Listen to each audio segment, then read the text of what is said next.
네, 안녕하세요. 서울주택도시공사 정혜망입니다.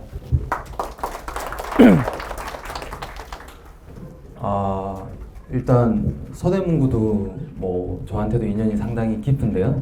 저희 공공재개발 사업장이 서대문구에서 제일 많이 진행이 되고 있고요. 3개 구역이 진행이 되고 있습니다.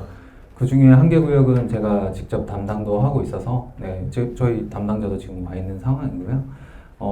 특히나 이제 제가 담당하고 있는, 저희 직원하고 같이 담당하고 있는 게 홍은 1구역인데, 여기 바로 앞입니다. 그래서 여기 하하호호 그 홍제 활력소, 여기서 주민설명회를 정말 많이 했었거든요. 그래서 저도 상당히 또 익숙한 상황이고, 또 서대문구하고 또 인연이 깊은 게 아까 구청장님 소개를 해주셨지만 부구청장님이 저랑 같이 오랜 기간 또 사업 파트너로 일을 좀 오래 했었거든요. 그렇게 같이 일을 하면서 정비사업 중에서는 그래도 전국에서 제일 빠른 사업장을 한번 진행한 적이 있었습니다. 구역 지정부터 착공 준공까지 거의 4년 5년 만에, 그러니까 구역 지정하고 관리 처분을 1년 내에 다 마무리 짓고 1년 내에 이주 철거해서 3년 동안 사업을 한 사업장이 있거든요.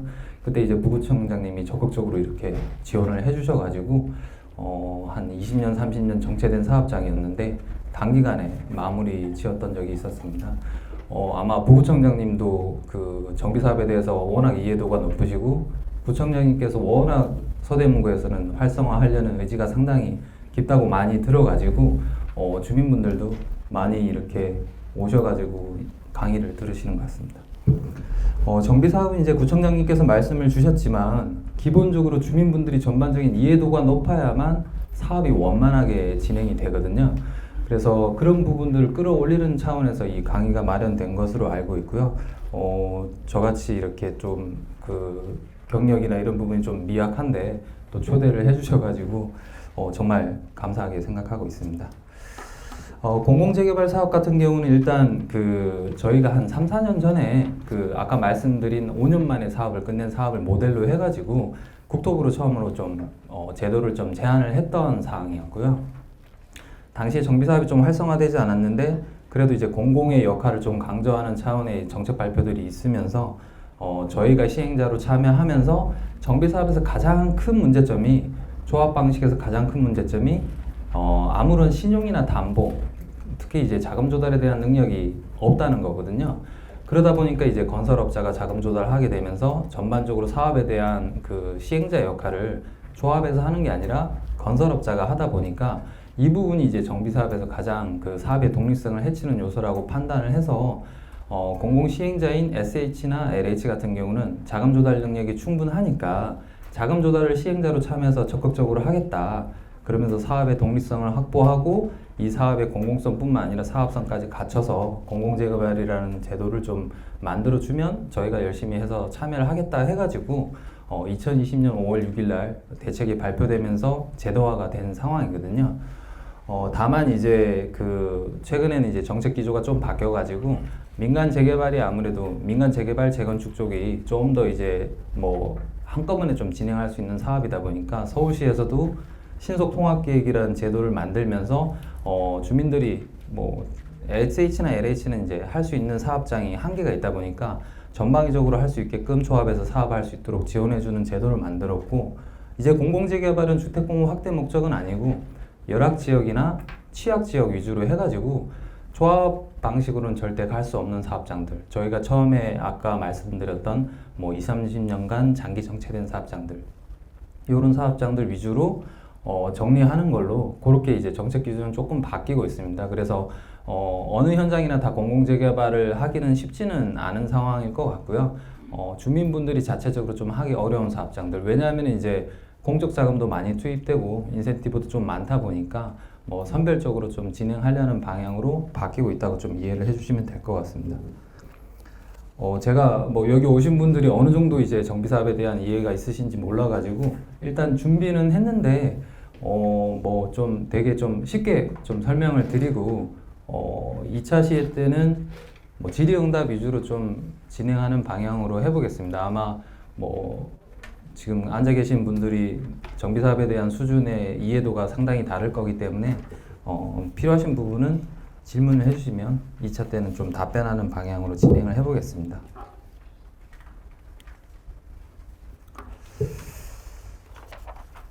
첫 번째 준비한 내용은요, 개발 사업하고 정비 사업 내용입니다. 개발 사업은 주로 이제 서울에서 공급되는 방식은 아니고요. 개발 사업이라 하면 이제 주로 택지를 얘기를 하는 거거든요.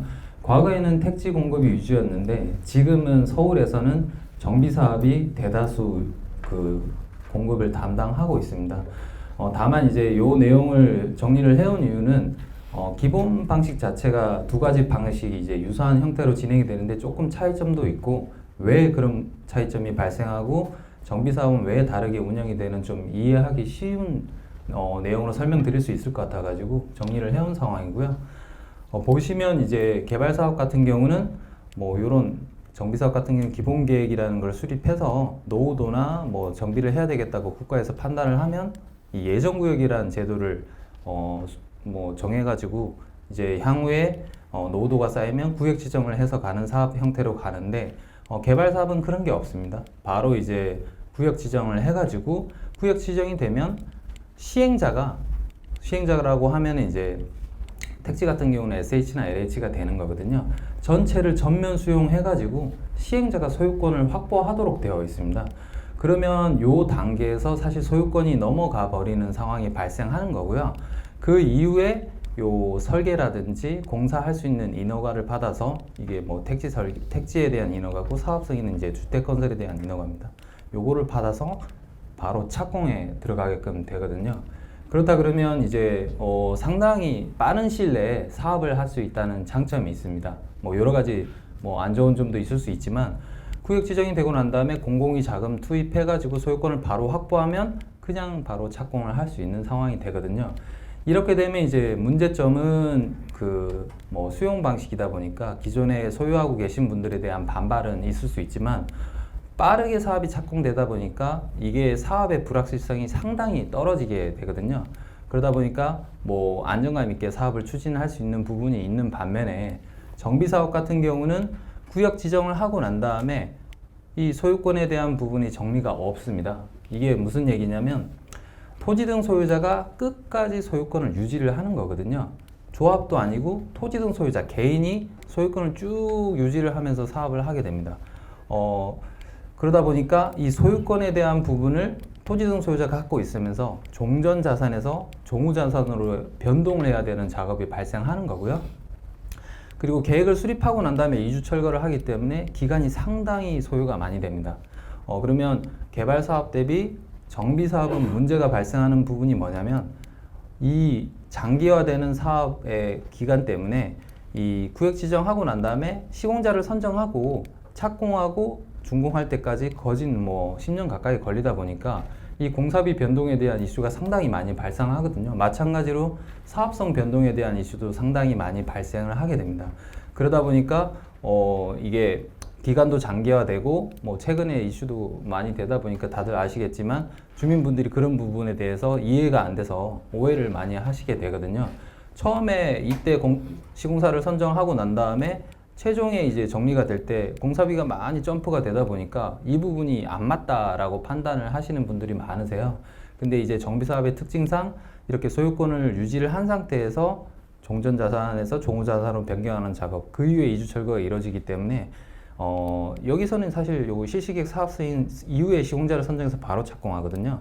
미리 선정해서 착공까지 상당히 많이 걸리기 때문에 이런 문제가 발생할 수밖에 없는 구조가 나올 수밖에 없습니다. 그래서 이 부분을 좀 이해를 하시고 나면 정비 사업은 불확실성이 상당히 조금 있구나. 그렇기 때문에 이 부분에 대해서 어느 정도 이해가 있지 않으면 뭐 이 부분이 사업이 잘못된 거다라고 좀 오해를 하실 수가 있다. 이렇게 좀 이해를 해주시면 될 것 같습니다. 이런 사업의 특징 때문에 그런 변동의 요소가 발생하는 거지 좀 어쩔 수 없는 부분이라고 이해를 해주시는 게 맞을 것 같습니다.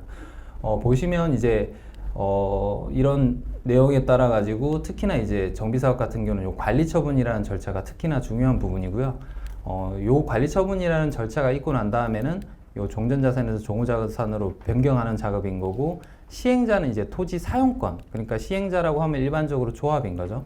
조합이 소유권이 아니라 사용권을 확보한 상태에서 사업을 하는 부분이 정비사업이라고 이해를 해주시면 될 것 같습니다. 그러면 여기서 좀 한 가지 더 말씀을 드리면 이 토지 소유권을 확보를 한다는 것은 시행자가 기존의 주민분들의 땅을 산다는 얘기거든요. 그러면 감정평가를, 수용에 따른 감정평가를 하게 될 때는 시세로 감정평가를 하도록 되어 있습니다. 물론 이제 공시가격 기반으로 해서 시세평가가 이루어지는 건데, 마찬가지로 여러분들이 정비사업을 하다 보시면 관리처분을 할 때 종전자산평가, 종후자산평가라는 말씀을 많이 들어봤을 거예요. 근데 이제 이 정비사업 같은 경우는 아까도 말씀드렸지만 토지 등 소유자가 소유권을 유지를 한 상태에서 일종의 이제 출자를 하는 거거든요. 조합이라는 시행자한테 출자를 하고 자기 자산 비율에 따라 가지고 이거에 대해서 배당 이익을 수령하는 절차라고 보시면 될 것 같거든요. 그러면 아까는 말씀드렸지만 시세에 따른 평가라고 이제 그 개발 사업은 말씀을 드렸는데, 이 관리 처분에 따른 종전 자산 평가는 이 출자에 대한 상대적인 비율에 대한 평가입니다. 그래서 종전 자산 평가의 취지는 상대 평가라고 보시면 될 것 같습니다. 그래서 개발 사업은 시세 평가고 정비 사업은 상대적인 평가거든요. 출자 비율을 상대적으로 평가하는 겁니다. 그러다 보니까 주민분들이 종전자산은 시세라고 또 오해를 많이 하세요. 감정평가라는 용어가 들어가 있다 보니까. 근데 종전자산 평가의 기본적인 목적은 상대평가에 있기 때문에 여러분들이 생각하시는 시세랑 종전자산 평가 결과는 상당히 다를 수가 있습니다. 그래서 그 부분을 정확하게 이해를 하시면 나중에 내 종전자산 평가가 왜 이렇게 낮지? 시세보다 왜 이렇게 됐지? 뭐 이런 식으로 오해를 안 하시고 옆에 있는 다른 토지 등 소유자 대비 내가 면적이 훨씬 크니까 이 정도 비율로 내가 자산을 많이 갖고 있구나, 이렇게 이해를 하시는 게 맞거든요. 나중에 종후평가에 대한 부분도 다시 좀 말씀을 드리겠습니다. 제가 이 내용을 그래서 말씀드리고 했던 포인트는 두 가지인데, 이 택지개발 자체는 이런 단순한 소유권을 시행자가 일괄적으로 취득을 하고 시공사를 요 사업 승인 이후에 선정하기 때문에 사업 기간이 빠르고 불확실성이 낮다. 근데 정비사업은 토지 등 소유자, 결국 주민사업이기 때문에 소유권을 유지한 상태에서 사업을 하다 보니까 절차가 상당히 복잡하고 장기화될 수 있다. 그리고 아까 말씀드린 두 번째로는 이 시행자가 토지 소유권을 확보를 하기 때문에 결국 매수, 그러니까 시세에 따른 감정평가를 한다. 근데 이제 정비사업 같은 경우는 주민이 토지 소유를 한 상태에서 결국 출자를 하는 개념으로 해서 상대적으로 출자 비율을 정하는 종전평가를 하기 때문에 시세와는 좀 상당히 차이가 있을 수 있다. 이 부분을 두 가지를 좀 설명드리려고 내용을 가져와 봤습니다. 다음은 이제 그 정비사업 연역입니다. 결국에는 이제 재개발 재건축에 대한, 특히나 이제 공공재개발 재건축에 대한 내용이 어떻게 나왔는지에 대한 내용을 설명드리려고 가져온 내용인데요. 과거에는 이렇게 정비사업이 상당히 여러 개의 법으로 분화가 되어 있었거든요. 현재도 있는 법입니다. 이제 집합건물법이고요. 요때 이제 집합건물법을 통한 이제 재건축을 진행을 과거에는 했었었고요. 이게 집합건물이라 하면 주로 공동주택, 그러니까 아파트 정도로 이해를 하시면 될 것 같거든요. 그래서 요 집합건물에 대해서 재건축이라는 제도가 진행이 됐었었고, 그리고 주택건설촉진법, 주택법이 생기기 전에 이제 주택건설촉진법이 과거 법이었는데 이때도 이제 재건축이라는 내용이 있었습니다. 요 내용이 이제 통합이 돼서 도정법에 담겨서 2002년에 주택재건축으로 통합이 된 부분이고요. 그리고 도시재개발법이 별도로 있었습니다. 과거에 그 재개발을 진행하신 분들도 계시겠지만 과거에는 이제 재개발법이 별도로 진행이 돼서 이렇게 세 가지 형태로 진행이 된 게 통합이 된 게 이제 주택재개발과 도시환경정비로 2002년에 통합이 됐었습니다. 그리고 이제 저소득층의 주거환경 개선을 위한 정말 열악한 지역을 이제 요 법에 따라서 하는 내용을 주거환경 사업으로 이렇게 통합이 됐었고요. 이렇게 해서 2002년에 도정법의 정비사업을 한 번에 다 담았거든요. 이 말이 무슨 말이냐면 정비사업은 결국에는 공공에서 결국에는 기반시설이나 이런 부분들을 주택 정비를 하기 위해서 정하는 사업이다 라고 좀 이해를 해주시면 될 것 같습니다. 왜 그러냐면 과거에는 주민분들이 진행하는 거나 이런 형태들이 있었는데 요거를 진행하려면 최초 아까도 말씀드렸지만 구역 지정이라는 절차가 있어야 되는 거거든요. 구역 지정은 기본적으로 지방자치단체, 그러니까 시도지사나 자치구의 재량권에 해당되는 거거든요. 결국 이 부분은 도정법에 들어오면서 재건축이든 재개발이든 도시환경정비든 주거환경 개선이든 이 결국에는 공공사업의 일종이 부분이다라고 좀 이해를 해주시면 될 것 같습니다. 다만 주민이 그 부분을 공공을 대행해서 조합을 설립해서 사업을 하는 개념이라고 이해를 해주시는 게 오히려 이해가 더 맞는 부분이거든요. 다음으로 이제 재건축하고 재개발을 좀 비교를 해드리면, 뭐 재건축이야 공동주택을 이제 정비를 하는 거고요. 재개발은 이제 공동주택이 아닌 정비 기반실이 열악한 단독주택 지역이나 뭐 이런 부분들을 개발하는 거죠. 그리고 도시환경 정비는 뭐 지자체에서 역점으로 이제 사업을 여기를 이제 상업지역이나 공업지역을 활성화하기, 도시 기능을 이제 회복하기 위해서 하는 사업을 도시환경 정비라고 보시면 될 것 같고요. 뭐 주거환경 개선은 과거에는 많이 진행했던 이제 저소득 주민이 집단 거주하고 있는 정말 열악한 지역을 했던 사업을 보시면 될 것 같습니다. 근데 제가 말씀드리고 싶었던 거는 요 재건축하고 재개발을 좀 구분하시는 게 중요한 건데, 재건축은 기본적으로 수용이라는 절차가 있지 않습니다. 과거에 이 집합건물법과 주택법에서 좀 파생돼서 그런 부분인 건데, 나머지 세 개 사업은 미동이자라든지 뭐 그런 부분들에 대해서 이제 시행자가 수용을 할 수 있도록 만들어 놓은 거고요. 재건축은 수용이라는 절차가 없어요. 이 매도 청구를 통해서 소유권을 확보를 하도록 되어 있거든요. 그러면 차이가 발생하는 부분이 뭐냐면, 수용을 하게 되면 기본적으로 기존에 살고 계시던 분들한테 보상을 해주게 되는데, 현금 보상 외에도 기타 추가적으로 보상을 해줘야 되는 부분이 있습니다. 여러분들이 좀 아실 것 같은데, 기본적으로 주거 이전비, 여기서 이제 살고 계시다가 떠나야 되기 때문에 이전비를 지급하도록 되어 있고요. 그 다음에 이사비를 지급하도록 되어 있습니다. 그러니까 주거로 사시는 분들한테는 이사비하고 주거 이전비를 지급하도록 되어 있는 거고요. 그리고 상가를 운영하시는 분들한테는 영업손실 보상금을 지급하도록 되어 있습니다. 그 이유가 재건축은 아까 말씀드렸다시피 수용이 아니고, 요 재개발, 도시환경정비, 주거환경 개선은 수용이기 때문에 요거에 대한 대책 확보 차원에서 그런 것들이 들어가는 거거든요. 그래서 재건축과 재개발에 대한 부분이 그 부분에서 크게 차이가 나는 부분이고요. 추가로 난다 그러면 재건축 같은 경우는 이제 공동주택을 뭐 개선하는 부분이라서 주민사업에 좀 가깝다고 판단해서 임대주택을 별도로 의무적으로 확보해야 되는 기준이 없습니다. 근데 재개발 이런 사업들 같은 경우는 임대주택을 의무적으로 확보를 해야 되는 거거든요. 아까 말씀드렸다시피 세입자라든지 이런 부분들을 위해서 대책을 보전하기 위해서 재개발 의무임대 등을 이렇게 공급하도록 되어 있습니다. 그래서 크게 재건축과 나머지 사업이 차이가 나는 거는 재건축이 좀 더 공공성이 약하다라는 차원에서 수용을 적용하지 않는 거고요. 그리고 나머지는 수용을 적용해서 공공성을 좀 강화하는 부분이고, 임대주택도 좀 더 확보하도록 되어 있는 내용입니다. 이 부분이 이제 또 2018년에 개정이 되면서 재개발 도시환경 정비가 이제 통합이 됐고, 뭐 그런 형태로 진행이 됐습니다. 그 이후로 2020년 때부터 상당히 많이 또 사업이 많이 나왔거든요. 공공에서 직접 시행을 하면서 재건축을 할 수 있는 공공재건축 제도도 나왔고요.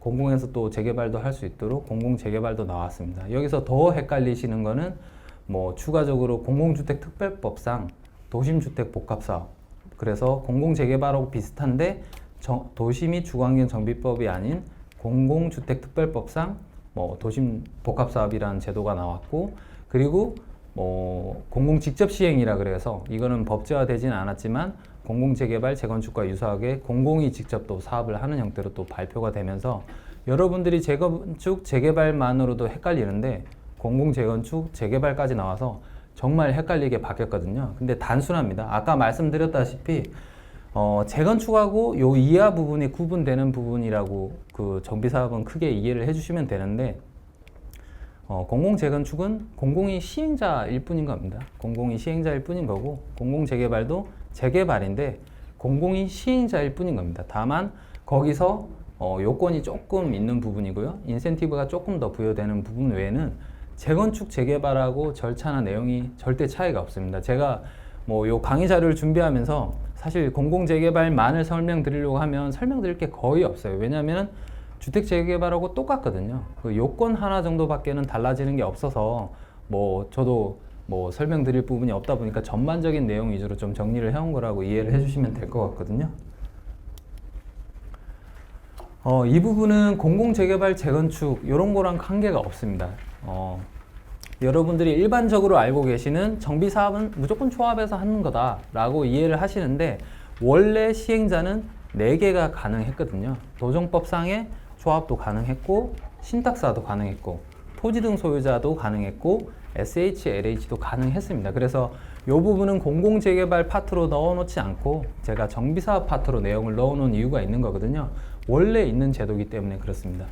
다만 여기서 큰 차이점이 있는 게 뭐냐면 조합이나 신탁 방식이나 토지 등 소유자 방식은 의사결정 주체가 주민입니다. 조합 같은 경우는 법적으로 의사결정은 조합총회라는 기구를 통해서 하도록 되어 있고요. 신탁사는 조합총회랑 유사한 토지 등 소유자 전체 회의를 통해서 하도록 되어 있습니다. 토지 등 소유자 방식은 뭐 소수기 때문에 뭐 소수가 모여서 하는 거고요. 그래서 여기서 보시면 의사결정 주체가 크게 차이가 나는 게 주민들이다. 요 조합, 신탁, 토지 등 소유자 방식은 주민들이 의사결정을 한다. 근데 다만 SHLH 공공시행 방식은 의사결정 주체가 SHLH입니다. 그러다 보니까 뭐 장단점이 있겠죠. 장점이라고 하면은 의사결정 할 수 있는 사람이 단일화되어 있기 때문에 빠르게 사업을 진행할 수 있다는 장점이 있는 거고요. 반대로 주민들의 의견이 전체적으로 합의가 이루어지지 않고 뭐 여기서 그냥 독단적으로 수행할 수 있다는 단점이 있는 거겠죠. 근데 이제 그런 부분 단점을 보완을 위해서 이 SH나 LH가 사업을 할 때는 주민대표회의를 구성을 해서 조합에 준하는 역할을 하도록 부여가 되어 있거든요. 그래서 결국에는 SH, LH가 사업을 한다 하더라도 결국에는 이 사업은 주민 사업이고 이익도 주민들이 가져가고 재산권도 주민들이 가져가는 거기 때문에 주민들의 의견이 절대적으로 수용될 수밖에 없습니다. 의사결정에 대한 부분이 단일화되어 있다는 거는 차이가 있지만 결국에는 이 네 가지 다 주민들의 의견을 통해서 사업을 갈 수밖에 없다. 그렇게 이해를 해주시면 될 것 같습니다. 큰 차이라 그러면 이 부분에서는 단일화되어 있기 때문에 의사결정이 빠를 수 있다. 반대로 뭐 주민대표회의가 또 의견이 분분해지면 여기도 뭐 빠르게 진행할 수 없다는 거는 똑같습니다. 그리고 이제 건설업자 선정을 누가 하느냐? 그러면 SH가 LH가 여기는 의사결정 주체니까 SH, LH가 마음대로 하는 거 아니냐? 아닙니다. 요거는 동일하게 다 토지 등 소유자가 전체 총회를 통해 가지고 시공사를 선정하도록 되어 있습니다.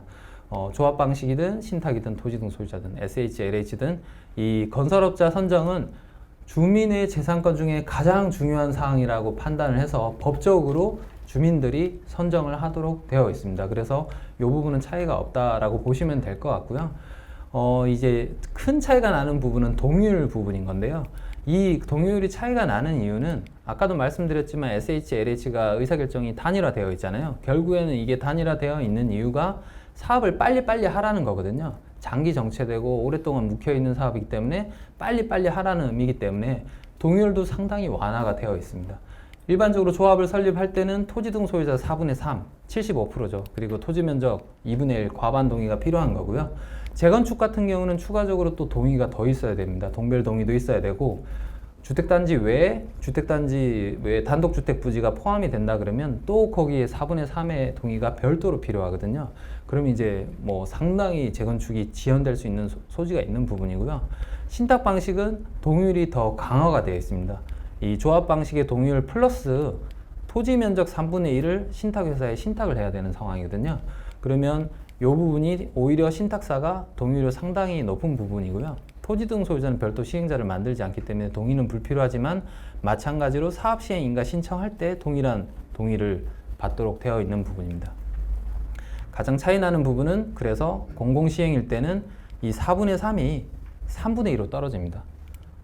75%에서 67%로 떨어지는 부분이고요. 정비사업을 진행해 보시면 아시겠지만 조합을 설립할 때 대부분 다 뭐 10표, 20표 이런 조그마한 표 차이로 시행자, 조합을 설립을 못 해가지고 사업을 못 하거든요. 그래서 75% 동의가 만만치 않습니다. 뭐 10년, 20년 걸리는 경우도 있고요. 다만 이제 3분의 2 동의는 뭐 상당히 원활한 편이거든요. 저희가 사업 시행을 LH하고 SH하고 공공재개발 24개소를 지금 진행 중에 있는데 추가 사업 빼고요.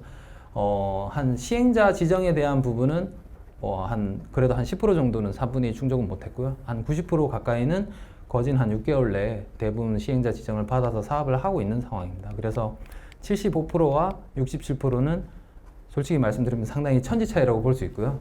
이 사업의 불확실성은 상당히 떨어질 수밖에 없다. 요 조건이라면. 근데 이제 이 부분에 대해서 동의율이 낮기 때문에 사업을 반대하는 사람들 입장에서는 화가 나는 상황인 거죠. 그래서 이 부분에 대해서 상당히 72비가 많이 갈리는 부분입니다. 사업 반대자들이 75%에 대한 부분은 뭐 상당히 높기 때문에 자치구나 서울시 같은 경우도 주민들 다수가 동의했으니까 팍팍 이제 행정 지원을 해줄 수 있는데 67%는 조금 행정 지원을 하기에는 조합보다는 좀 약할 수밖에 없겠죠. 그래서 그런 부분에 대해서는 좀 문제점을 안고 갈 수밖에 없는 상황이고요. 다만 여기가 무조건 해야 되는 사업이라고 하면은 공공시행을 하는 게 훨씬 유리할 수밖에 없습니다. 그리고 요 처음에 시행자 지정에 대한 동의도 어렵지만 요 나머지 방식들은 사업 진행하면서 일일이 의사결정을 받아야 된다는 부분 때문에 정말 힘든 거거든요. 조합 같은 경우는 1년에 한 번씩 무조건 정기총회를 열어야 되고, 그리고 의사결정을 할 때마다 수시로 총회를 열어야 되는 상황이거든요. 제가 예전에 조합하고 공동시행 방식으로 사업을 했을 때는 1년에 한 6번 가까이 총회를 열었던 적도 있었어요. 사업을 빨리 가야 되니까. 시공자 선정하고 뭐 사업 시행하고 관리 처분하고 돈 빌리고 이런 걸 하니까 저희가 아까 말씀드렸다시피 1년 만에 구역 지정부터 관리 처분까지 끝냈다고 말씀드렸는데 6번의 총회를 하게 되더라고요. 그럼 총회 열면 다음 총회 열고, 총회 열면 다음 총회 열고, 그렇게 진행을 했던 적이 있거든요. 그런 부분 때문에 상당히 좀 절차 진행하는데 까다로울 수밖에 없다라고 좀 말씀드려야 될 것 같고요. 특히나 이제 사업 시행인가나 관리 처분인가 때는 뭐 일반 조합 총회가 아니라 조합원 가반 동의가 필요해서 이 부분에서 이제 사업이 좀 멈추는 경우도 있고, 특히나 정비사업비가 뭐 좀 과다하게 올라가게 되면 과반이 아니라 3분의 2 동의까지 필요한 경우가 있다 보니까 거기서 사업이 멈추는 경우가 많이 있습니다. 신탁 방식도 마찬가지로 토지 등 전체 회의가 요 조합 총회에 준해 가지고 동일한 절차를 진행해야 되고요. 토지 등 소유자 방식은 소수가 하는 거기 때문에 뭐 크게 뭐 요 부분은 동의가 불필요합니다. 여기서 이제 큰 차이점은 토지 등 소유자, 토지주택공사 등 그러니까 공공시행 방식에서는 요 동의 외에는 앞으로 법적인 동의는 없습니다. 그래서 최초에 시행자 지정할 때 유일하게 딱 한 번 동의를 받으면 그 이후에는 주민동의 절차가 필요 없거든요. 다만 저희가 아까 말씀드렸다시피 정비사업 같은 경우는 주민사업이고 주민들이 소유권과 재산권을 이제 보장해야 되는 사업이기 때문에 저희가 중요한 의사결정을 할 때는 주민대표회를 통해서 항상 주민총회를 열어달라고 요구를 합니다. 저희도 부담스럽기 때문인 거죠. 의사결정을 할 때는 중요한 의사결정을 항상 주민대표회의 통해서 의사결정을 역으로 요구를 하는 상황이고요. 법적으로 필요는 하진 않지만 총회까지 몇 번 열어가면서 사업을 하고 있는 상황입니다. 그런 식으로 좀 보완하고 있다고 보시면 될 것 같고요. 뭐 여기서 하나 더 말씀드리고 싶은 거는 최근에는 이제 그 조합 방식 외에도 뭐 신탁 방식이라는 걸 좀 활성화하려고 하고 있습니다. 신탁 방식 같은 경우는 이제 신탁사가 전문성을 갖고 사업을 좀 했으면 하는 방식으로 제도가 신설됐는데 하나 더 요구했던 부분이 있었거든요. 아까도 말씀드렸지만 SHLH가 들어와서 사업할 때는 재원 조달, 돈에 대한 조달을 시행자가 한다고 말씀을 드렸잖아요. 근데 신탁사 같은 경우에도 그런 역할을 좀 요구를 했었습니다. 국가적으로. 정비사업의 공정성과 투명성, 독립성 확보하는 차원에서 가장 중요한 거는 재원 조달이기 때문에 신탁사도 전문성뿐만 아니라 재원 조달을 해서 그런 역할을 좀 부여했으면 하는 입장이었는데 신탁사도 뭐 자금 조달 여력이 그렇게 크진 않다 보니까 결국에는 이제 전문성 수준에서 사업을 좀 진행하고 있어가지고 자금 조달 부분이 좀 해결돼야 된다는 문제가 조금 있다는 부분은 알고 계셔야 될 것 같습니다. 공공재개발 사업 파트로 넘어와서 공공재개발 사업에 대해서 간단하게 좀 말씀을 드리겠습니다. 공공재개발 사업 같은 경우는 아까도 말씀드렸지만 일반 재개발 사업하고 다를 게 전혀 없고요. 절차나 이런 부분들에 대해서 도정법을 그대로 따르고 조합 방식이나 뭐 이런 거하고 뭐 다른 절차나 내용을 적용하지 않습니다. 다만 좀 차이가 있는 부분이 요 내용이거든요. 일단 공공재개발 사업은 아까도 말씀드렸지만 원래는 주택공급 확대 목적으로 공공이 들어와서 빠르게 사업을 하라는 목적이었는데 지금은 좀 내용이 취지가 바뀌었고요. 열악지역이나 취약지역 우선지역으로 해서 공공이 참여해서 사업을 하라는 의미로 조금 바뀌었습니다. 공공재개발 사업 요건을 보시면 두 가지 요건을 충족해야 되거든요. 공공시행자 지정을 의무로 해야 되는 부분이고요. 공공시행자 지정은 이제 공공이 단독으로 들어와도 되고요. 아까 말씀드린 3분의 2에 대한 동의를 받아서 공공이 단독으로 들어와도 되고요.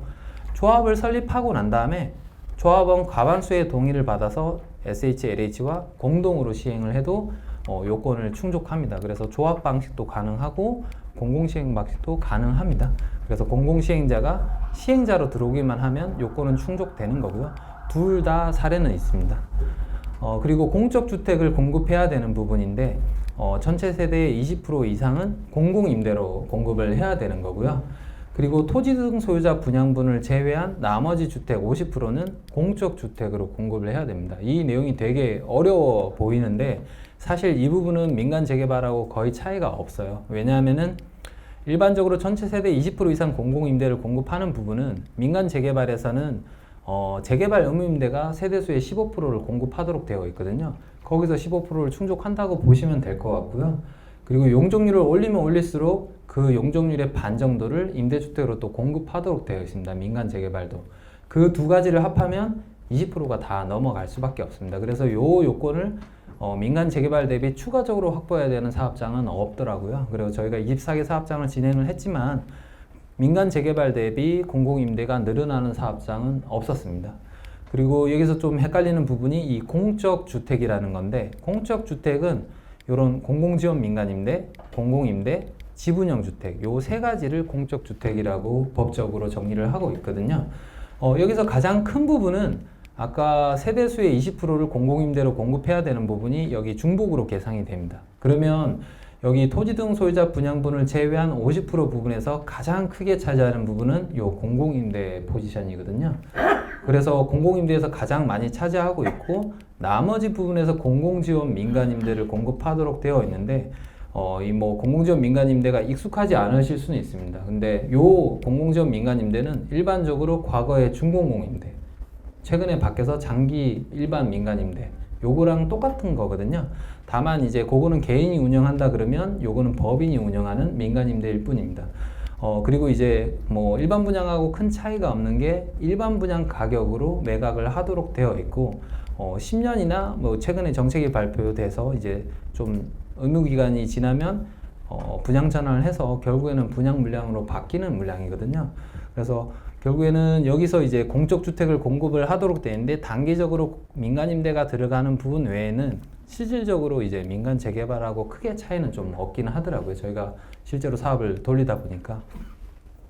마지막으로 이제 지분형 주택이 있는데 이거는 기존에 있는 제도입니다. 지분형 주택이라는 거는 조합원들이 이제 주택을 분양받자고 하니 자기가 가진 자금이 얼마 많지 않다 보니까 일부 지분만 자기는 조합원 분양을 받겠다 하는 게 지분형 주택이거든요. 근데 현실적으로 이 지분형 주택을 받는 분들은 거의 없습니다.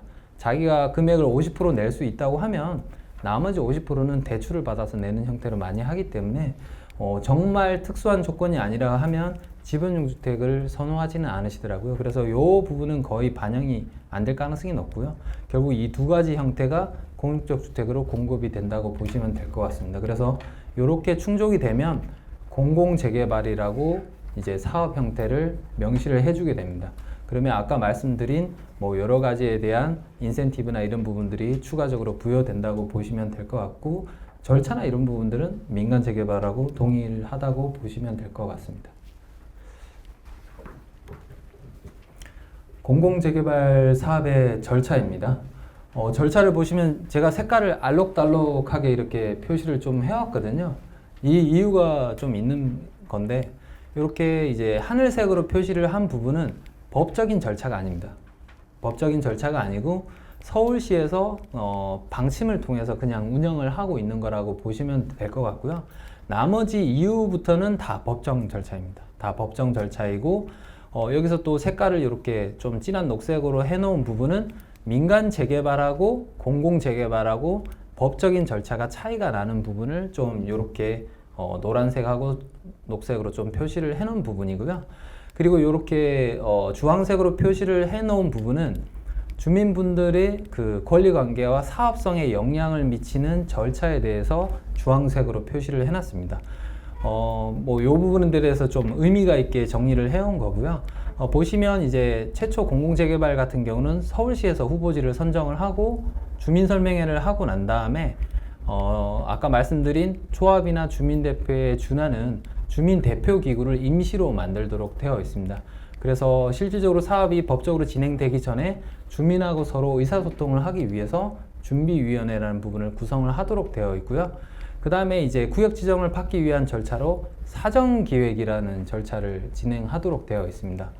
상당히 생소하다고 보시면 그렇게 보실 수도 있을 것 같은데, 결국에는 이제 후보지를 선정해서 구역 지정을 위한 사전 절차를 진행하는 건데, 이름이 사전기획이지 결국에는 1차 시대 설명을 들었을 거라고 예상이 되는데 신속통합기획이랑 동일한 거거든요. 신속통합기획인데 공공재개발에서는 이름을 사전기획으로 한다, 그렇게 정해져 있다고 보시면 될 것 같습니다. 그래서 서울시에서 주도적으로 요 정비계획을 짜는 절차를 민간은 신속통합기획, 공공은 사전기획이라고 이름이 정해져 있다라고 보시면 될 것 같습니다. 그래서 동일하게 민간 재개발하고 동일하게 빠르게 사업을 하기 위해서 도시계획과 건축계획을 통합하는 계획으로 사전계획이라는 절차를 진행한다라고 보시면 될 것 같습니다. 결국에는 빠르게 후보지를 선정해서 구역 지정을 하기 위한 이런 사전기획을 신속통합계획하고 동일하게 진행한다는 절차가, 이거는 이제 서울시의 방침으로 사업을 좀 진행한다고 보시면 될 것 같고요. 그 다음에 이제 차이가 나는 게 일반적으로 조합 방식 같은 경우도 구역 지정을 할 때는 주민분들이 토지 등 소유자 60% 그리고 토지 면적 과반 이렇게 동의를 받아 가지고 구역을 지정을 해주세요 하면서 자치구로 이렇게 제안을 하도록 되어 있습니다. 그거는 절차는 똑같고요. 다만 그 절차를 할 때 그렇게 동의하신 분들은 SH나 LH의 시행자 지정에 동의하는 것으로 본다라는 조항이 법에 있습니다. 그러다 보니까 최초 구역 지정할 때 동의서를 3분의 1을 내고 과반 동의를 한다 그러면, 토지 면적 과반 동의를 한다 그러면 일반적으로 조합 설립할 때는 구역 지정 이후에 조합 설립 동의를 별도로 거둬야 되는데, 이 한 번의 동의로 쭉 앞으로 동의가 없다고 보시면 될 것 같거든요. 그래서 이반 제한을 위한 동의서 진구를 3분의 1을 거치게 되면 향후에 동의서 진구는 불필요하다라고 이해를 해주시면 될 것 같습니다. 그래서 조금 더 빨리 진행할 수 있는 거죠. 조합 설립할 때는 이반 제한 동의를 해야 되는데 공공시행할 때는 구역 지정하고 난 다음에 조합 설립처럼 별도의 동의서가 불필요하다라고 이해를 해주시면 될 것 같습니다. 그리고 이제 법적으로 좀 차이가 나는 부분은 구청에서 이제 서울시로 정비계획을 입안을 하도록 되어 있는데, 입안을 하고 난 다음에 최종적으로 이제 정비계획을 결정할 때는 도시계획위원회에서 심의를 통해서 결정을 하도록 되어 있습니다. 근데 이런 분과위원회라는 부분을 소위원회식으로, 그러니까 심의위원 전체가 아니라 일부 위원들만으로 구성을 해서 요거를 심의 의결을 할 수 있도록 공공재개발은 법적으로 정리가 되어 있습니다. 그래서 소수의 위원으로 정비계획을 심의할 수 있도록, 그러다 보니까 좀 빠르게 의사결정이 이루어지는 부분입니다. 요게 어디랑 연계가 되냐면 요 사전기획이랑 연계가 되는 거거든요. 그러면 여기 분과위원회 위원들이 사전기획의 자문위원으로 들어오시면 요 정비계획 입안할 때 분과위원회 위원은 쉽게 통과가 되겠죠. 그런 형태로 진행이 되는 거거든요. 그래서 사전기획을 통해서 정비계획이 거의 확정이 되는 상태에서 사업의 불확실성 없이 좀 진행되는 방식으로 이해를 해주시면 될 것 같고요. 이렇게 분과위원회 심의를 통과하면 이제 구역 지정이 되는 겁니다. 구역 지정이 되면 이때 거둔 동의서로 시행자 지정을 바로 받는 거고요. 그러면 이제 사업이 바로 구역 지정하자마자 시행자 지정이 되니까 사업이 바로 요이 땅 시작이 되는 거죠. 그 다음에 진행이 되는 거는 지금은 조합을 설립해도 건설업자를 조합 설립하고 난 다음에 바로 선정할 수 있도록 조례가 개정이 됐거든요. 서울시 조례가 개정이 됐습니다. 구체적인 행정 절차는 좀 더 보완이 이루어질 것 같지만 동일하게 이제 건설업자 선정을 하는데, 과거에는 조합을 설립할 때는 사업 시행이 끝나고 난 다음에, 결국에는 설계가 끝나고 난 다음에 건설업자를 선정하라고 되어 있었거든요. 이 부분에서 이제 공공시행 방식에서는 시행자를 지정하자마자 건설업자를 바로 선정하라, 그렇게 내용 정리가 되어 있습니다. 그러면 이 절차가 좀 빠르다고 볼 수밖에 없는 게, 건설업자가 이 서울시나 뭐 다른 지자체도 마찬가지인데, 문제가 뭐냐면 건설업자가 설계를 거의 다 합니다. 그러니까 기존에 조합에서 설계사를 선정을 해가지고 설계를 진행을 하는데, 그렇게 해서 사업 시행계를 받지만 결국에는 건설업자가 설계한 내용으로 바뀌어요. 그 이유가 뭐냐면 공모의 형태를 띠고 있거든요. 시공사를 선정하는 형태는 단순히 뭐 삼성이나 대림 너네가 들어와서 우리가 설계한 대로 시공해, 이 형태가 아닙니다. 정비사업에서는. 시공사가 특화를 해가지고 주민분들에게 휘황찬란하게 한번 보여봐. 그러니까 공모라는 형태를 하도록 되어 있거든요. 그래서 설계사가 설계를 해놨지만 시공사는 자기들이 시공권을 따기 위해서 뭐 여기 기존의 설계보다는 뭐든 특화를 할 수밖에 없거든요. 뭐 동배치를 바꾼다든지 디자인을 더 넣는다든지 자기가 선정되기 위해서 어떤 짓이라도 할 수밖에 없는 상황인 거죠. 그러면 설계 변경이라는 절차가 무조건 수반될 수밖에 없습니다. 그러면 설계 변경을 하고 난 다음에 다시 한번 사업 시행 계획 인가를 또 받아야 되거든요. 그러니까 절차가 지연이 될 수밖에 없습니다. 근데 공공 시행 방식에서는 공공에서 설계에 대한 부분을 컨트롤할 수 있고 시공사도 직접 비용을 지급하기 때문에 시공사도 컨트롤을 할 수 있다고 판단을 해서 시행자 지정을 받자마자 바로 시공사를 선정하도록 되어 있습니다. 그래서 저희가 공공재개발 같은 경우는 구역 지정이 되어 있는 곳은 다 시공사가 선정이 끝났어요. 맨 뒤에 저희가 이제 조감도를 보여드리겠지만 시행자 지정도 끝났고 시공자 선정도 끝난 상태거든요. 그러면 여기서 장점이 뭐냐면 아까 말씀드렸다시피 시공사가 특화 설계를 제안을 하도록 되어 있잖아요. 그러면 제안받은 설계로 바로 건축심의로 들어가는 거죠. 이거를 변경을 하는 게 아니라 제안받은 설계로 바로 건축심의로 들어가게 됩니다. 그러면 다시 한번 설계 변경할 필요가 없어지는 거죠.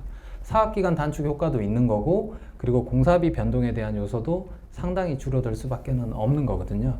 이게 일반적으로 통용되는 얘기는 아닙니다. 시공사가 설계 제안을 하기 때문에 그런 거고요. 설계된 대로 시공사가 시공하게 된다 그러면 뭐 설계하고 난 다음에 시공하는 게 빠른 건데 여기 정비사업은 주민분들이 기대가 시공사한테 워낙 크기 때문에 이런 형태로 진행될 수밖에 없다라고 이해를 해주시면 될 것 같습니다. 그래서 건설업자 선정은 좀 더 빨리 하는 게 유리할 수 있다. 이렇게 이해를 해주시면 될 것 같습니다. 그렇게 해서 건축계획에 대해서 이제 심의를 통과하고 난 다음에 실질적으로 착공하게 되는 허가를 맞는 사업시행계획 인가를 하게 돼 있고요. 그 다음에 이제 중요한 종전자산 평가를 이때 하도록 되어 있습니다. 아까 말씀드렸다시피 종전자산 평가는 상대평가라고 말씀을 드렸잖아요. 상대적으로 이제 그 사업시행 인가 시점으로 평가를 하도록 되어 있고 한 가지 더 내용이 뭐가 있냐면 종전자산 평가를 할 때는 개발이익이라는 것을 배제한 상태에서 평가를 하도록 되어 있거든요. 개발이익을 배제를 한다는 말이 뭐냐면 여기가 개발이 안 됐을 때는 1억, 2억 하는 게 개발하고 난 다음에 P가 붙어가지고 3억, 4억 이렇게 거래가 되잖아요. 요 P라는 부분이 배제된 상태에서 평가를 하도록 되어 있습니다. 그러니까 당연히 현재 거래되는 시세보다는 낮게 평가가 될 수밖에 없는 거고요. 그리고 상대평가라는 부분, 요 부분이 종전자산 평가에서 주민분들이 크게 오해를 하시는 부분입니다. 그래서 첫 번째가 종전자산 평가는 상대평가다. 두 번째가 아까 말씀드렸다시피 이 구역의 개발이익을 배제한 평가다. 이 두 가지가 종전자산 평가의 핵심이라고 이해를 해주시면 될 것 같습니다. 그러면 주민분들은 이해를 못하세요. 이게 시세가 너무 낮기 때문에. 그리고 이거에 대해서 또 안 좋은 효과도 발생할 수밖에 없거든요. 요거는 종후자산 평가랑 같이 좀 연계해서 말씀을 드리겠습니다. 이 종전자산 평가를 하게 되면 이제 토지 등 소유자 분양을 하도록 되어 있고요. 주민분들이 이제 분양 신청을 하도록 되어 있습니다. 분양 신청이 끝나면 이제 그 분양 신청 말일을 기준으로 해가지고 시행자가 정하는 날에 이 종후자산 평가를 하도록 되어 있거든요. 종후자산 평가가 조합원 분양가거든요. 조합원 분양가라고 보시면 될 것 같고 이게 또 문제가 뭐냐면 이것도 시세평가가 아니에요. 최근에는 시세평가 위주로 평가를 하고 있는데 종후자산 평가는 거의 원가 개념이라고 보시면 될 것 같습니다. 땅값 더하기 건축비 더하기 기타 재경비 이거에 대한 평가라고 보시면 될 것 같아요. 그러면 실제로 여러분들은 땅값하고 뭐 기타 비용하고 뭐 건축비 공사비 하고 났는데 그대로 얻는다 그러면 손해라고 생각하시잖아요. 왜냐하면은 매년 동안 5년 10년 사업을 했는데 뭐 땅값 그대로 건축비 그대로 이렇게 내가 그걸 가진다 이러면 손해거든요. 왜냐하면 기회비용이라는 게 상실이 되다 보니까 그러다 보니까 종후자산 평가도 결국에는 시세보다는 훨씬 낮습니다. 그래서 일반적으로 종후자산 평가도 시세 대비 거의 60%, 뭐 낮으면 50%, 70%요 사이에서 왔다 갔다 하게끔 되어 있거든요. 그래서 종전자산 평가도 시세보다 낮고 종후자산 평가도 일반적으로 시세보다 낮습니다.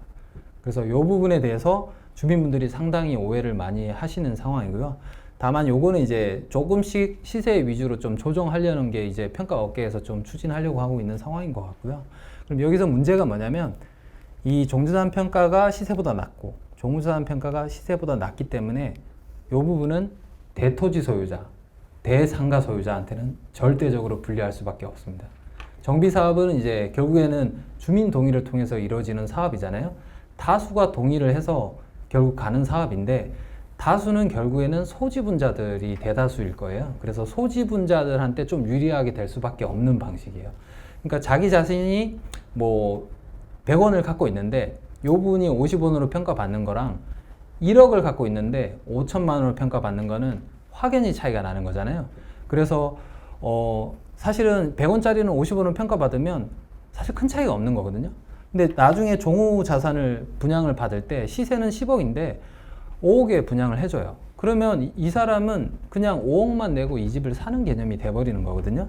근데 대토지 소유자, 이 사람은 10억을 갖고 있었어요. 그리고 종전자산 평가를 5억으로 평가를 받았어요. 근데 나중에 종후자산을 받으려고 하니까 자기 자산에서 뭐 자기는 이 가격이면 그냥 들어갈 수 있을 줄 알았는데 5억을 더 내라, 이런 얘기를 하게끔 되는 거거든요. 그러면 대토지 소유자는 종전자산 평가에서 훅 까인 다음에, 그리고 난 다음에 이제 종후자산 평가는 이 조그마한 그 주택을 하나 받는 형태밖에 안 되기 때문에 나머지는 손해를 보고 결국 사업을 해야 된다는 구조인 거죠. 그래서 이 종전자산 평가와 종후자산 평가 이런 그 구조적인 문제 때문에 대토지를 가진 사람은 무조건적으로 사업을 반대할 수밖에 없습니다. 그래서 그 부분도 좀 이해를 해주셔야 되는 부분이에요. 그래서 대토지 소유자는 현실적으로 무조건 반대할 수밖에 없구나, 그렇게 좀 이해를 해주셔야 될 것 같습니다. 그리고 한 가지 더 문제가 뭐냐면 상가 소유자분들 같은 경우는 특히나 상가를 갖고 있기 때문에, 상가는 아시겠지만 과거에 한 20년, 30년에 소유하신 분들도 꽤 많이 있으시거든요. 그러면 20년, 30년에 산 가격하고 매각되는 가격에서 양도세를 다 부과해요. 그럼 주택 같은 경우는 뭐 한 채만 갖고 있는데 뭐 장기간 보유를 했다 그러면 양도세를 다 면제를 해주잖아요. 근데 상가는 양도세를 면제를 안 해줘요. 그러면 이 사람은 조합원 분양을 받자니 내 자산이 훅 깎여가지고 여기를 분양 신청하면 손해인 거고, 청산을 하자니 자기가 산 가격보다 매도 가격이 뭐 좀 더 받는다 하더라도 양도세로 뭐 30% 40% 이렇게 내버리니까 자기는 무조건 손해인 거예요. 그러니까 상가 소유자, 큰 상가를 갖고 있거나 대토지 소유자는 무조건 사업을 반대할 수밖에 없습니다. 그래서 이 부분들에 대해서 보완할 수 있는 부분들이 좀 제도화돼야 되고, 주민분들도 좀 이해를 해주셔서 그런 부분들의 배려가 좀 돼야만 충분히 동의를 얻어서 사업을 갈 수 있는 거거든요. 그래서 그 부분들에 대해서 좀 많이 이해를 해주시면, 대토지 소유자가 저거 좀 나쁜 사람이다, 이게 아니라 저 부분이 손해를 볼 수밖에 없는 구조에서 우리 쪽에서 좀 배제를 해줘야 되는구나, 이렇게 좀 보셔야 되는 게 사업을 원활하게 끌고 갈 수 있는 길이라고 보시면 될 것 같거든요. 그래서 종후자산 평가가 끝나면 이 관리처분 계획 인가를 받도록 되어 있고, 이 관리처분이라는 거는 이 종전자산을 종후자산으로 변동해주는 작업이에요. 그래서 일반적으로는 개발사업에서 들어가진 않지만 정비사업은 자기가 갖고 있던 집을 이제 아파트로 전환해주는 이런 절차가 필요해서 관리처분 계획 인가를 하도록 되어 있는 거고요. 그리고 이제 이주철거 착공하고 난 다음에 일반 분양을 하도록 되어 있죠. 그래서 이 주황색을 보시면 이게 상당히 빨리 될 것 같지만 사업 시행인가 계획 끝나고 종전자산 평가하고 난 다음에 이 종후자산 평가까지 상당히 시일 많이 걸릴 수 있거든요. 그 다음에 관리처분까지도 상당히 시일이 걸릴 수 있습니다.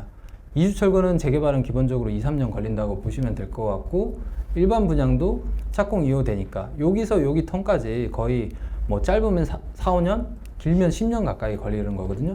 그러면 요 평가를 했는데 10년 전에 평가한 걸 가지고 비례율 분석도 해야 되고 사업성 분석도 해야 되니까 이게 사업성이 아닌 거예요, 사실상.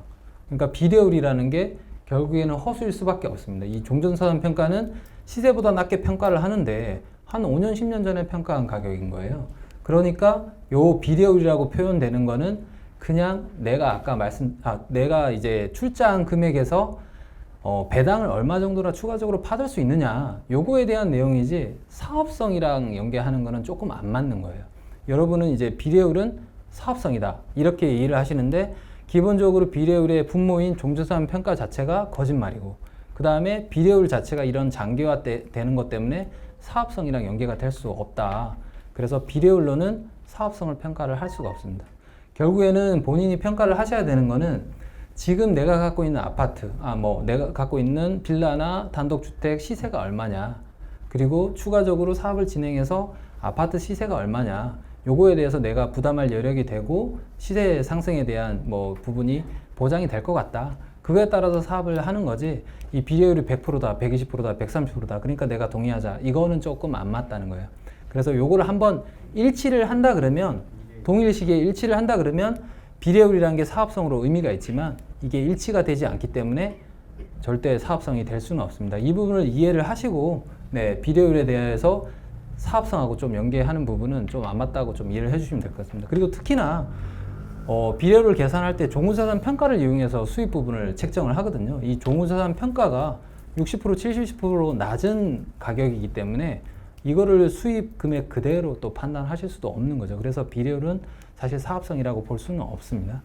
그래서 그렇게 좀 이해를 해주시면 될 것 같고, 그렇게 장기화되기 때문에 이런 비례율이라는 부분이 진짜 사업성하고는 딱 연계될 수가 없다. 이런 차원에서 제가 좀 정리를 해온 거고요.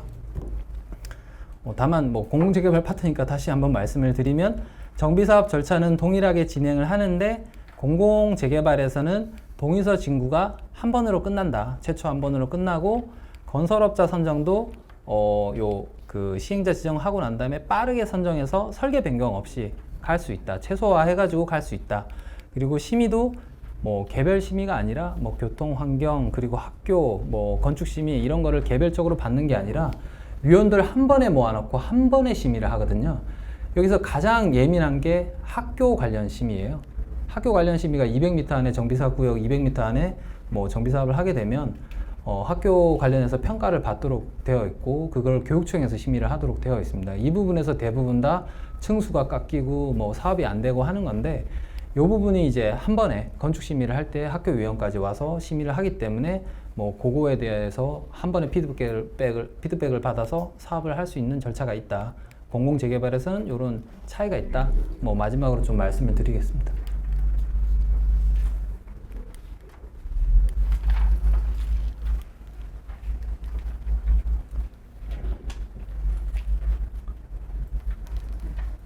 안 넘어가는데 계속 말씀드려도 되나요? 괜찮으세요? 네. 너무 길게 얘기 드리는 건 아닌가 해가지고요. 네. 그리고 이제 인센티브로 민간 재개발과 공공 재개발이 좀 차이가 있는 게 용적률에서 좀 차이가 발생을 하게끔 되어 있고요. 여기 보시면 이제 그 민간 재개발 같은 경우에 이런 용적률 체계를 갖고 있습니다. 서울시 용적률 체계가 정말 어렵거든요. 공무원분들도 이해를 잘 못하세요. 근데 주민분들이 이해를 하시기에는 정말 어렵습니다. 이걸로 끝이 아니거든요. 요렇게 용적률 체계가 있지만 이게 3종 일반 주거 기준으로 용적률 체계를 짜온 거고요. 요 250%까지 가기 위한 용적률에 대한 내용들이 여기가 또 세분화가 되어 있습니다. 아시는 분은 아시겠지만 기준 용적률, 허용 용적률, 상한 용적률. 그 상한 용적률이 지나면 법적 상한 용적률이라 그래서 좀 더 올릴 수 있고요.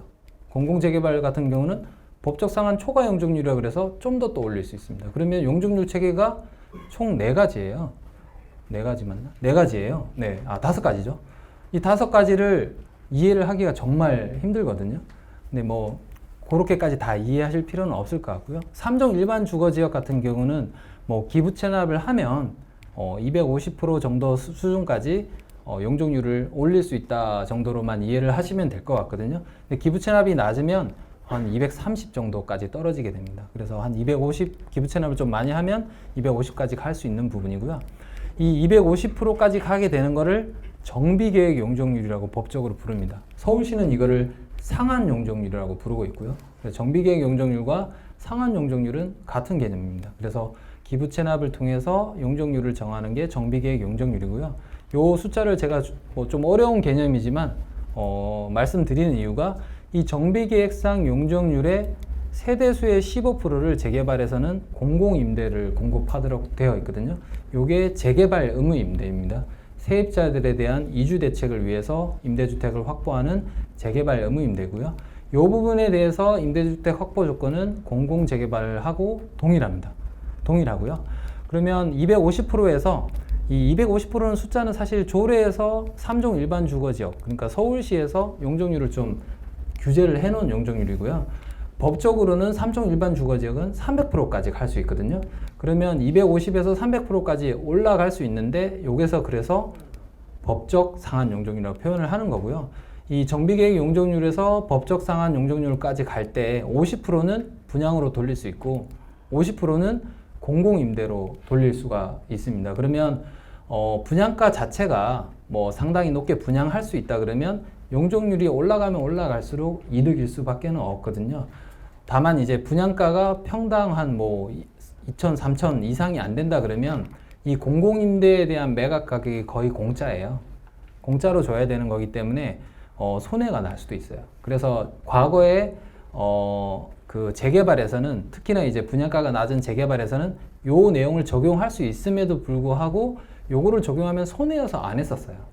손해여서 안 했는데 최근에는 이제 분양가가 상당히 뭐 거의 3천 이상은 기본이다 보니까 거의 뭐 최근에 거의 4천 가까이 올라가다 보니까 올라가면 올라갈수록 무조건 이득일 수밖에 없습니다. 그리고 요 매각 가격이 거의 공짜라고 했는데 요거에 대한 가격도 국가에서 더 올리겠다라고 발표를 하고 있는 상황이라서 올리면 올릴수록 좀 유리합니다.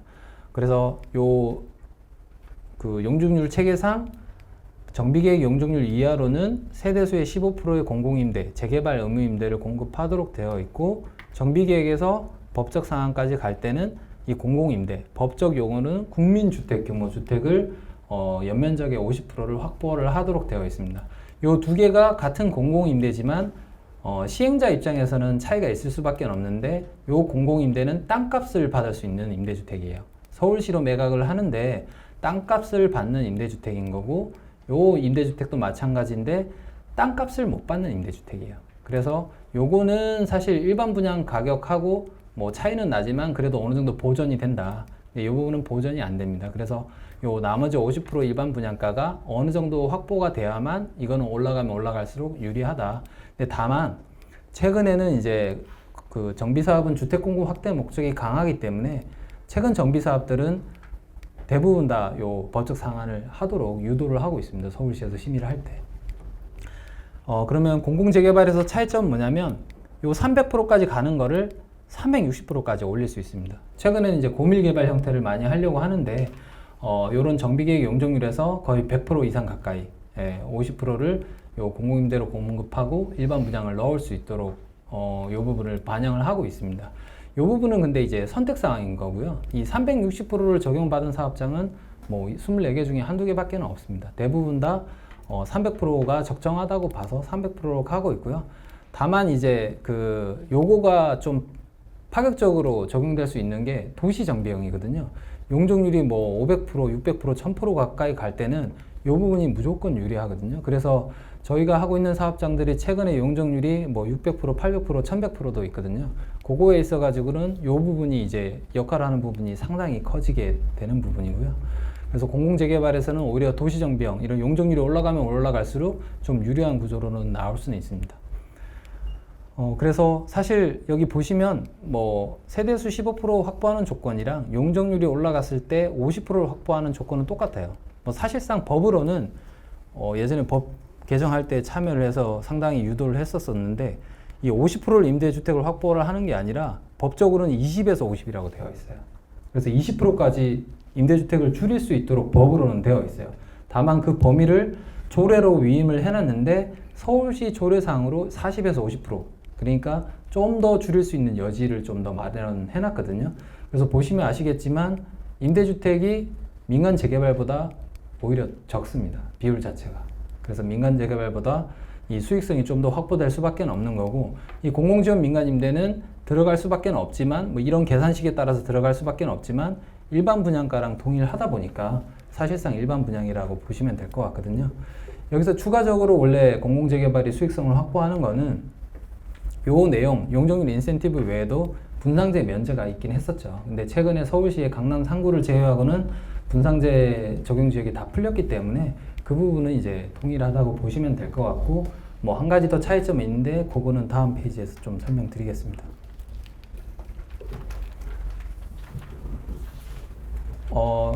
그래서 이제 요약 정리를 좀 해왔는데요. 민간 재개발과 공공 재개발의 그러면 차이점이 뭐가 있느냐? 사업 손익을 배분. 그러니까 이 사업을 해서 이익을 누가 가져가냐? 손해를 누가 보느냐? 주민들이 가져가도록 되어 있습니다. 민간 재개발도 마찬가지고 공공 재개발도 마찬가지고. 민간 재개발이나 공공 재개발이나 다를 게 없는 게 아까 토지 등 소유자가 소유권을 유지한다고 말씀을 드렸잖아요. 이 조합이라는 거는 껍데기예요. 껍데기. 이거 그냥 그 주민들이 출자하기 위한 껍데기를 만들어 놓고 사업이 끝나고 난 다음에는 없애버리는 거거든요. 똑같습니다. 공공 재개발도 공공 시행자라는 껍데기를 씌워놓고 토지 등 소유자가 이 시행자한테 출자를 하고 이익을 배당받은 다음에 이것도 나중에 이제 그 공공 시행자 해제를 하면서 주민들이 이 손해나 이익을 가져가도록 되어 있는 동일한 방식이거든요. 그래서 사업 손익은 주민들이 가져간다. 민간이든 공공이든. 그리고 시공사 선정과 주택 품질은 주민이 결정하도록 되어 있다. 다만 이제 사업성이 올라가면 올라갈수록 기대치가 높아지다 보니까 주택 품질을 올릴 수는 있겠죠. 그래서 최근에 저희도 말이 많았는데 제가 담당하고 있는 사업장 중에 이제 흑석 2구역, 용도 1-9역, 강북 5구역이라고 3개 구역이 있습니다. 다 도시정비용인데 공사비가 상당히 높거든요. 다 공사비가 750 그리고 나머지는 900만 원이에요. 평당. 상당히 높거든요. 그 이유가 뭐냐면 아까 사업성이 올라간 부분으로 품질을 올린 부분도 있고 뭐 최근에 이제 공사비 변동이 워낙 많이 이루어졌다 보니까 올라간 부분이 있는데 과거에 이제 처음에 공공재개발 주민 설명을 할 때 공공이 하면은 주택 품질을 떨어뜨리려고 하는 거 아니냐, 후진 거 만들려고 하는 거 아니냐, 그런 오해를 불식시키기 위해서 공사비의 한도를 정해놓지는 않았습니다. 주민들이 원하는 수준까지 올릴 수 있도록 정해놔서 대부분 다 높은 공사비에 계약 체결이 됐고 주민들도 동의를 하셨고요. 시공사들도 대부분 다 1급 건설사입니다. 아까 말씀드린 3개 구역은 삼성물산, 현대, 대림 요 3개 시공사가 선정이 된 상황이거든요. 그리고 시공사들도 공공재개발을 할 때는 재원 조달을 시행자가 직접 하기 때문에 오히려 민간보다는 불확실성이 떨어진다고 해가지고 적극적으로 좀 참여를 하고 있는 상황이고요. 그래서 사업성이 올라가는 형태를 주택품질 향상으로 좀 공공재개발에서는 적용하고 있다라고 말씀을 드려야 될 것 같고, 공공임대는 아까 그 그림에서 보시다시피 세대수 20%에 대한 확보 조건이 있는데 요 재개발 의무임대와 국민주택 규모주택을 합하면 20%는 넘어갈 수밖에 없습니다. 그래서 요거는 별도로 확보하는 거는 뭐 아닐 가능성이 높다라고 보시면 될 것 같고요. 아까 동의율이 여기는 조합을 설립할 때는 4분의 3, SH 공이 시행할 때는 3분의 2, 67%로 떨어지는 거고요. 분양가는 이제 분상제 지역에서는 분상제를 받도록 되어 있고 민간 재개발은 아닌 지역에 대해서는 허그 고분양가 심사라는 것을 받도록 되어 있거든요. 예전에는 이슈가 많이 됐었어요. 서울시가 이제 강남 3구 외에 그리고 몇 개 구 외에는 분상제 지역이 아니었거든요. 그때는 이제 어떤 식으로 분양가를 통제를 했느냐, 허그에서 분양가를 통제를 했거든요. 이게 구조가 어떻게 되냐면 시행자, 그러니까 조합에서 일반 분양을 할 때는 무조건 법적으로 허그의 분양 보증을 독점적으로 받아야 되는 법이 있습니다. 그러다 보니까 허그에서 요 제도를 활용해서 고분양가 심사, 분양가를 통제하는 걸로 수단으로 활용을 했었거든요. 근데 공공재개발에서는 이 두 가지를 적용을 안 받습니다. 일단 법적으로 분상제는 적용 제외라고 아예 법에 명시가 되어 있는 상황이고요. 그리고 허그 고분양가 심사를 안 받는 이유는 뭐냐면 일반적으로 아까 말씀드렸다시피 분양 보증을 의무화했다고 말씀을 드렸잖아요. 근데 의무화 제외 대상이 누구냐면 SH하고 LH입니다. 왜냐하면은 분양에 대한 책임을 조합은 못 지지만 SH, LH는 질 수 있지 않느냐. 그러니까 허그 분양 보증은 필요 없다라고 법에 명시가 되어 있습니다. 그래서 이 두 가지 분양가 통제 수단을 안 받기 때문에 공공재개발은 이제 분양가가 분양성 있는 수준에서 분양가를 책정할 수 있다는 장점이 있습니다. 그리고 도시규제 완화로는 아까 법적 상한 용적률의 120% 그리고 절차상으로 분과위원회 심의나 통합심의 등으로 인허가 기간을 단축할 수 있는 법정 절차는 있는 거고요. 다만 이거는 이제 서울시에서 재량으로 운영을 하는 부분이라서 민간 재개발도 공공재개발에 준해서 빠르게 진행은 할 수 있습니다. 그리고 재원 조달, 사실 이 내용보다는 뭐 저는 실제로 사업을 시행하는 입장에서 공공재개발의 가장 큰 메리트는 아무 데서도 드러나지 않는 이 재원 조달, 제가 몇 번이나 말씀드렸던 재원 조달이거든요.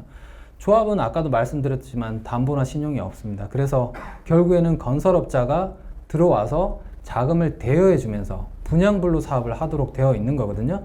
그러면 건설업자 입장에서 사업을 할 수밖에 없어요. 건설업자가 나쁜 게 아니라 자기가 분양 책임을 지고 재원 조달 책임을 지는데 여기서 최대한 이익도 보고 최대한 문제 없게끔 사업을 해야 되겠다고 누구라도 그렇게 생각할 거예요. 자기가 시행자의 책임을 뭐 모두 다 지는데 뭐 조합에 유리하게끔 무조건 유리하게끔 할 수는 없는 거잖아요. 시공사가 모든 책임을 지는 구조다 보니까 그러다 보니까 사업에 대한 그 무게추가 조합보다는 건설업자로 갈 수밖에 없습니다. 민간 재개발 같은 경우는 이 부분이 좀 안타까운 부분이고요. 뭐 건설업자가 들어오기 전에는 또 뭐 정비업체나 이런 쪽에서 또 뭐 사업의 무게추를 갖고 가고 할 수밖에 없는 구조가 되는 거죠. 결국 사업은 돈을 진 쪽에서 주도적으로 갈 수밖에 없거든요. 그래서 이 위의 내용보다는 공공재개발을 할 때는 SHLH가 공적 자금을 정비사업에 직접 투입합니다. 그렇기 때문에 사업을 어느 누구에도 흔들리지 않고 할 수 있다는 장점이 있는 거고요. 시공사도 자기가 책임이 다 면제가 되는 거거든요. 뭐 자기가 재원 조달할 필요도 없고 분양에 대한 책임을 질 필요도 없으니까 나는 뭐 고품질로 시공만 할래. 그리고 나는 돈 따박따박 타갈래. 이렇게 하기 때문에 호응이 상당히 좋긴 합니다. 시행자가 조달하는 부분이. 근데 다만 이제 SH나 LH도 자금의 한도가 있기 때문에 정비사업을 무조건 다 이렇게 할 수 없다는 단점은 있는 거고요. 장점은 시행자가 조달하면서 사업의 안정성이 높아지고 그리고 추가로 금리도 상당히 낮거든요. 지금 금리가 뭐 최근에는 많이 올라서 대출금리가 뭐 7% 가까이 올라갔었잖아요. 최근엔 좀 떨어졌지만 그때도 이제 저희 자금 조달 금리는 뭐 5% 정도대였고요. 불과 1년 전에는 한 1.5%대였거든요. 저희가 한 1.5%대로 1년 전에는 조달을 했고 지금은 5%에서 좀 떨어져서 한 4%대로 조달을 하고 있는 상황이에요. 민간 대비 한 2에서 3% 이상 더 낮게 자금 조달을 하는 구조가 되는 거고요. 그래서 여기서 그러면 SH는 뭘 가져가느냐? 저희도 아무것도 안 가져가잖아요. 뭐 건물을 가져가는 것도 아니고 아무것도 안 하는데 요 시행 수수료를 받도록 되어 있어요. 시행 수수료는 저희가 LH랑 통일을 해서 정비 사업비의 3%를 받아가도록 되어 있는데 요 3%에 대한 부분은 요 조달 금리 그리고 허그의 분양 보증을 통한 수수료 요 두 개를 합한 금액보다는 낮더라고요. 그래서 주민들 입장에서는 수수료를 내지만 낮은 금리로 사업을 할 수 있고 분양보증 수수료나 각종 수수료 이런 부분들이 안 들어가니까 그건 좀 비슷하게 가져가는 형태가 가능하게 되더라고요. 뭐 계속 좀 말씀드렸지만 되게 장점만 있는 것처럼 설명드리는 것 같은데 뭐 크게 차이는 없습니다. 크게 차이는 없고 저희 역할도 중요하지만 결국에는 인허가권자의 역할도 상당히 중요하고 주민분들이 이렇게 다 공통된 의견을 모아서 사업을 하는 게 더 중요한 거고요. 요거는 단순히 수단일 뿐인 거라고 이해를 해주시는 게 맞습니다. 좀 이런 장점들은 있지만 뭐 결국 이 부분들이 크게 차이는 나지는 않는다. 그렇게 좀 이해를 해주시면 될 것 같습니다. 그냥 다 마무리하고 다음에 좀 쉬다고 질의응답 진행하도록 하겠습니다. 공공재개발 사업에서 이제 주민분들이 기대를 하시는 게 이제 품질에 대한 부분을 기대를 많이 하시더라고요. 왜냐하면은 처음에 질문을 뭐 과거 2, 3년 전에 저희가 주민 설명회를 하다 보면은 SH가 짓는 건물은 민간 대비 품질이 너무 떨어지지 않냐, 너무 구리다. 너네가 들어와가지고 이 사업을 뭘 하겠다는 거냐? 라는 질문을 되게 많이 받았어요. 근데 구조적으로 공공이 사업을 할 때는 무조건 집을 비싸고 안 좋게 지을 수밖에 없어요. 왜 그러냐면 일단 기본적으로 법적으로 이 공공이 사업을 하는 거는 공공성이 강화가 되어 있거든요. 그 공공성이라고 하는 거는 수분양자들을 위한 주택 공급 목적만이 있지 않아요. 어떤 목적이 추가적으로 있냐면 중소기업이라든지 뭐 기업이 좀 뭐 활성화를 해야 되나 육성을 해야 되는 그런 기업들에 대해서 지원을 해 줘야 되는 내용이 있는데 그 내용이 지급자재라 그래서 중소기업 제품을 의무적으로 자재를 쓰도록 되어 있는 부분이 있거든요. 공공에서 사업을 할 때는. 그래서 뭐 주방 가구를 쓰거나 아니면 뭐 창호를 쓰거나 뭐 엘리베이터를 쓰거나 이런 거를 할 때 중소기업 제품을 의무적으로 쓰도록 되어 있었어요. 그러다 보니까 중소기업 제품을 그 가격이 또 뭐 정말 품질 좋은 가격 대비 또 대폭 낮으냐 또 그런 것도 아니거든요. 육성하는 차원에서 어느 정도 가격 보장도 해주기 때문에 가격도 어느 정도 쳐줘야 되는 거고, 그리고 큰 문제가 뭐냐면 자재 관리가 이원화 되거든요. 이 지급자재는 건설업자가 사오는 자재가 아니에요. 중소기업 제품은 건설업자, 시공자가 사오는 게 아니라 SH가 사서 SH가 관리를 하다가 시공자가 필요할 때 넘겨줘야 되는 거예요. 그러면 시공사가 빠딱빠딱 사업을 해야 되는데 SH가 그때마다 필요해요? 그러면 이제 확인받아서 제품을 사서 이렇게 공급하다 보니까 관리가 이원화 된다는 문제가 큰 문제가 발생하는 거죠. 그래서 관리 이원화 문제, 그리고 어느 정도 이제 비싼 가격에 낮은 품질을 쓸 수밖에 없다는 문제, 그거 하나가 있고요. 추가적으로 이제 뭐 여러 가지 제도가 있지만 기본적으로 이제 지방자치단체나 SH공사, LH공사, 국가 같은 경우는 단가에 대한 심사를 받는데 요거를 낮은 단가를 심사를 할 수밖에 없게끔 법에 되어 있어요. 그래서 단가 기준이 너무 떨어져 있기 때문에 실질적으로 주민이 원하는 퀄리티의 제품을 넣기에는 가격이 안 맞는 경우가 많이 있거든요. 그래서 그런 제도들이 법적으로 규제화되어 있기 때문에 공공에서 시공을 하게 되면 뭐 좀 더 비싼 가격에 민간보다는 낫지만 그래도 좀 더 비싼 가격에 낮은 품질이 나올 수밖에 없습니다. 구조적으로. 그런데 공공재개발에서는 그러한 법 내용이 다 배제가 되거든요. 공공재개발은 주민사업이고 주민사업의 역할이라고 해가지고 그런 아까 말씀드린 뭐 지방계약법이라는 중소기업법을 적용받지 않습니다. 그리고 추가적으로 요 건설업자 부분을 공동시행자로 올라가면서 조합도 이제 이거는 마찬가지 문제인데 이 건축공사하고 전기공사, 정보통신공사, 소방시설공사 이 부분은 다 분리로 발주를 해야 돼요. 그러니까 원래는 조합에서는 그렇게는 하지 않는데 건축공사랑 전기정보통신은 다 분리해서 공사를 2호나 3호나 이렇게 시켜야 되는 게 법적으로 맞거든요. 근데 다만 요거를 하지 않는 이유는 그냥 과태료 맞고 통합 발주를 하는 거예요. 조합장이 법적으로 고소고발을 당하면 과태료나 벌금을 맞고 그냥 통합 발주를 할 뿐인 거거든요. 법적으로는 안 맞습니다. 그래서 그런 법적 문제까지 다 해결을 해서 공공재개발에서는 아까 말씀드린 중소기업 제품인 지급자재도 적용하지 않고 단가에 대한 심사도 하지 않고 그리고 마지막으로 분리발주 문제도 해결을 해서 사업을 하다 보니까 민간재개발하고 동일한 기준으로 사업을 한다고 보시면 될 것 같거든요. 그러다 보니까 이제 민간재개발하고 동일한 품질 수준으로 사업을 할 수 있는 거고요. 그래서 저희가 이제 최근에 선정한 시공사 3개 구역이고요. 용도 1-6구역, 흑석 2구역, 강북 5구역, 이게 이 3개 구역이 구역 지정이 되어 있다 보니까 저희가 시행자를 바로 받아서 시공사를 선정한 구역들이거든요. 보시면 이제 뭐 사실 민간 쪽보다 더 가격대도 높고 품질도 더 높다고 뭐 보이거든요. 이 옆에 구역이 이제 롯데캐슬하고 뭐 한양수자인이 비슷한 규모로 있는데 61층 규모로 뭐 공사비 단가나 내부 자재도 훨씬 좋은 자재로 다 들어와 있는 상황이고요. 마찬가지로 흑석 2구역도 삼성물산에서 제안한 내용으로 해가지고 선정이 되어 있습니다. 최근에 강북 5구역도 대림에서 선정이 돼서 사업을 하고 있고요. 일단 조감도상으로는 일단은 휘황찬란하긴 합니다. 이게 특히나 도시정비형 사업이다 보니까 더 그런 효과가 좀 있는 거고요. 그래서 아까 그런 문제를 보완해서 이렇게 3개 구역 같은 경우는 건설업자를 선정한 상황이거든요. 이렇게 해서 공공재개발 내용하고, 사실 공공재개발 내용은 조금 설명드린 것 같고 전반적으로 정비사업에 대해서 내용 설명을 드린 것 같은데 설명하는 내용은 좀 마치도록 하고요.